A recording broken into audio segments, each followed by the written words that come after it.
Assalamualaikum prep class, how are you? Hope so you all are fine. Okay students, again we are going to do the concept of takeaway.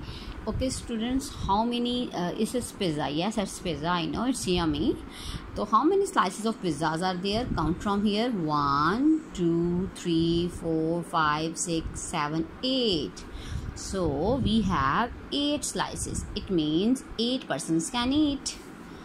Okay, how many left? Now 1 2 3. Someone has eaten 3 slices. Now how many left? 1 2 3 4 5. Okay, 5. Now how many left? Only 1. It means how many slices has been eaten? Have been eaten 1 2 3 4 5 6 7. 7 slices खा लिए गए हैं and only 1 is left. Okay, now this is a number line. Okay students, add or take away. So we have to add and we have to take away. So this is a number line.